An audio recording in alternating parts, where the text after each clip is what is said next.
Bismillahirrahmanirrahim, salatu salam ala ashrafil mursalin.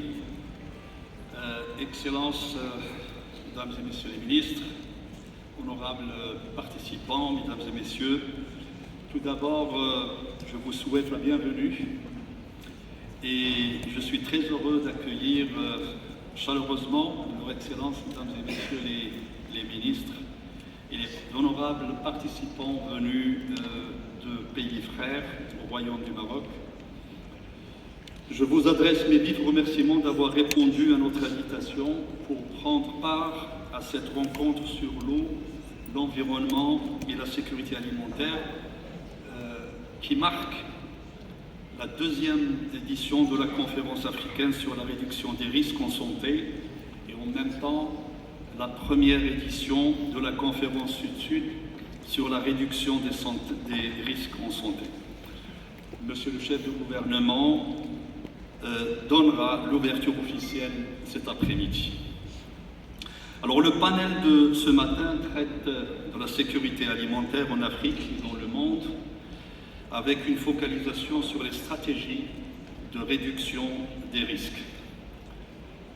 Cette initiative qui a voulu mobiliser l'Afrique sur une thématique d'une extrême importance ambitionne de contribuer à stimuler l'édification d'une vision continentale concertée pour la santé et le bien-être humain et des écosystèmes sur le continent africain.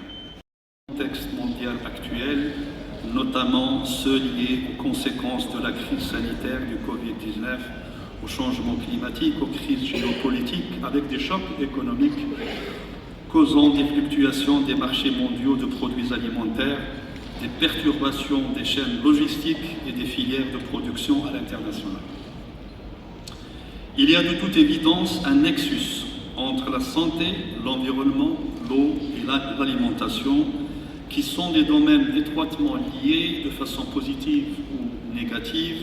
Ils doivent par conséquent être associés dans la construction des priorités de définition ou d'évaluation des politiques publiques et toutes les réflexions sur la prévention des risques.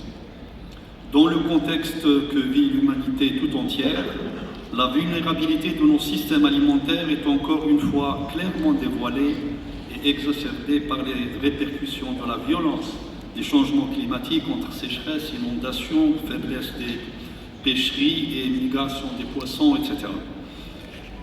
Cela affecte lourdement la sécurité et la souveraineté alimentaire qui sont devenues au centre des préoccupations politiques et économiques des pays, comme relevé au sommet mondial des Nations Unies sur les systèmes alimentaires tenu en septembre 2021.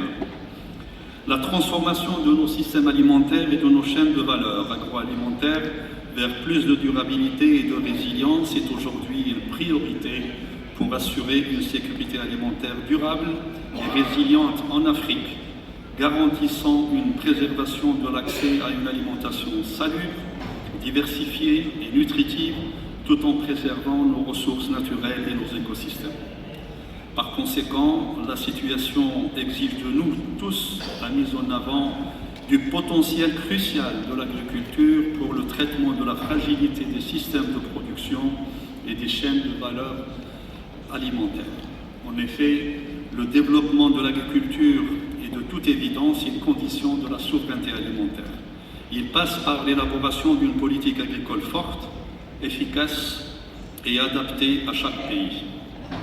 Le développement de l'agriculture, la sécurité alimentaire, la croissance durable des territoires ruraux sont des défis communs pour tous les pays africains. Le futur de la coopération intra-africaine repose beaucoup sur la capacité à mieux traiter ces enjeux dans une perspective collective. Cela requiert des actions novatrices consolidées dans un processus de coopération et de partenariat. Et pour garantir la sécurité alimentaire, un engagement fondamental et une priorité stratégique dans sa politique de développement.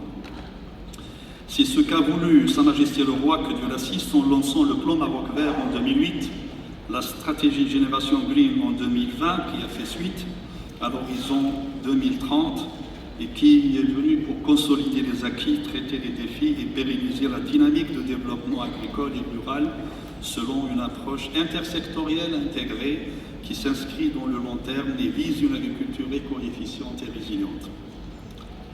Également tournée vers l'avenir, la stratégie Haliotis de développement du secteur des pêches s'inscrit dans la même ligne d'améliorer la sécurité alimentaire et la résilience et la durabilité des systèmes alimentaires.